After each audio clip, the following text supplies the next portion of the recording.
এটি তাজহাট রাজবাড়ি, রংপুরের তাজহাটে অবস্থিত একটি ঐতিহাসিক প্রাসাদ, যা এখন একটি জাদুঘর হিসেবে ব্যবহৃত হচ্ছে। রংপুরের পর্যটকদের কাছে এটি একটি আকর্ষণীয় স্থান। এটি রংপুরের অন্যতম একটি প্রাচীন নিদর্শনও। এটি নির্মাণ করেছিলেন রাজা গোপাল রায়। এটি নির্মাণ করতে সময় লেগেছিল প্রায় 10 বছর। গোপাল রায় ছিলেন একজন হিন্দু, পেশায় ছিলেন একজন স্বর্ণকার। 1984 সাল থেকে 1981 সাল পর্যন্ত এই প্রাসাদটি ব্যবহৃত হয় রংপুর হাইকোর্ট হিসেবে। 2005 সালে রংপুর জাদুঘরকে এই প্রাসাদের দ্বিতীয় তলায় স্থানান্তর করা হয়। মার্বেলের সিঁড়ি বয়ে জাদুঘরে উঠলেই রয়েছে বেশ কয়েকটি প্রদর্শনী কক্ষ, যাতে রয়েছে দশম ও একাদশ শতাব্দীর টেরাকোটা শিল্পকর্ম।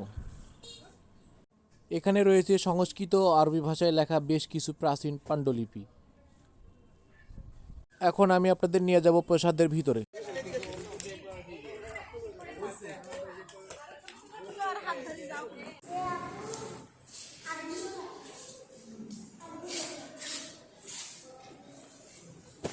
এটা হলো বেগম রোকেয়ার নিজের হাতে লেখা ছায়ালিপি। বিভিন্ন কবি এবং তথা মুঘল আমলের রাজা বাদশাদের কৃতকর্মের এখানে এই জাদুঘরে রাখা হয়েছে। প্রতিনিয়ত বিভিন্ন দর্শনার্থী এখানে আসে দেখার জন্য ভিড় করে।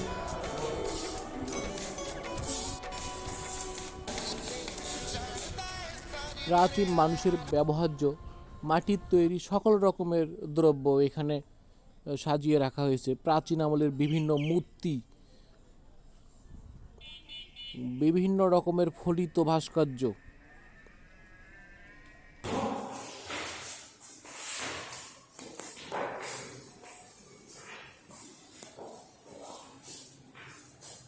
এটা হলো পবিত্র কোরআন লিপিবদ্ধ করে রাখা হয়েছে। ফার্সি কবিতা, সম্রাট আওরঙ্গজেবের স্বহস্তে লেখা সৌজন্য আশরাফ আলী।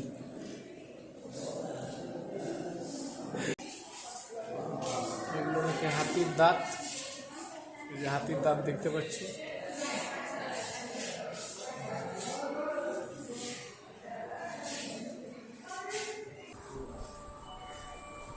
ভবনটির ভিতরের অবস্থান, বারান্দা দিয়ে ঠিক সামনের দিকে এগিয়ে যাচ্ছিলাম পিছনের অবস্থানটি দেখার জন্য। বেশ সুসজ্জিত মনে হচ্ছে।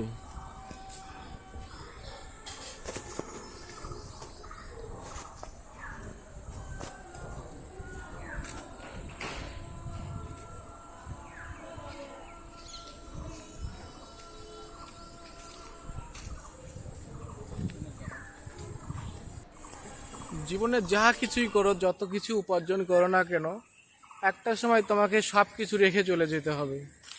এবং যাহা কিছুই করো না কেন, তোমার সব কর্মেরই ফল নেওয়া হইবে। পৃথিবীতে নিজের অভিজ্ঞতা অর্জনের জন্য কোথাও না কোথাও ঘুরে আসো, নিজের মনের মতো হও, নিজের মনকে শান্ত দাও। আসলে টাকা পয়সা মানুষকে সুখ শান্তি দিতে পারে না। টাকা পয়সার ধান্দায় পড়লে মানুষের মন কখনো ভালো থাকে না।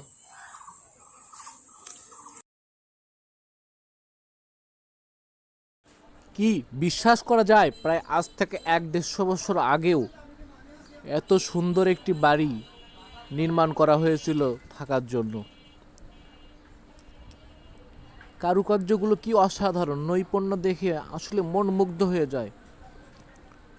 প্রত্যেকটি গম্বুজ একদম সমান সমানভাবে সারিবদ্ধ করে দাঁড়ানো রয়েছে।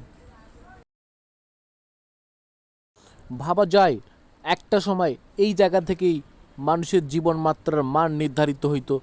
এখান থেকেই রাজ্যের বিভিন্ন মানুষের প্রজাদের ওপর বিভিন্ন নিষ্ঠুরতা এবং হুকুমদারিত্ব এবং তাদের সুখ শান্তি সব কিছু নীতি নির্ধারণ হইতো এই জায়গা থেকেই। সেদিকেও যে এত বড় একটা বাড়ি ছিল, ইট পাথরের তৈরি।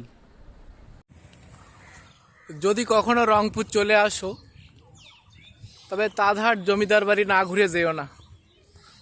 যদি তোমার মন ভালো না থাকে, অন্তত একা একা এসে একবার অন্তত ঘুরে যেও, ভালো লাগবে। আর ভালো যদি না লাগে, তবুও মনে রাখতে পারবা জীবনে এমন একটা দিন তোমার আসছিল যে তুমি এই রংপুর তাজহাট জমিদার বাড়িতে আসছিলে। তুমি জমিদার না হইতে পারো, কিন্তু মনে মনে তোমার একটা জমিদারি ভাব চলে আসবে। খুব সুন্দর একটা জায়গা, অসাধারণ, ন্যাচারাল, বিউটিফুল। এক দুপুর টাইমে আসছি তো, ফোনে এখন চার্জ প্রায় শেষ, যাচ্ছি। বাসা থেকে মা ফোন দিয়েছে, কত দূর কত দূর, কখন আসবো। আমার এখানে আসাটার কোনো উদ্দেশ্য ছিল না, হুট করে আজকে চলে আসলাম। এদিক দিয়ে যাচ্ছিলাম, মাহিগঞ্জ আসছিলাম।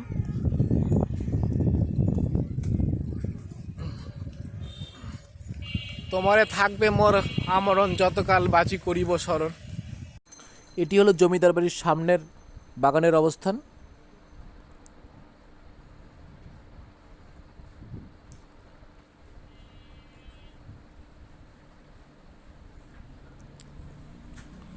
প্রচণ্ড রোদ, রোদে ভরপুর। ধন্যবাদ তো প্রিয় বন্ধুরা, ভালো থাকবে, এটা খুব ভালো। আগামীতে আবারও দেখা হবে। বিদায়, বাই বাই, টাটা।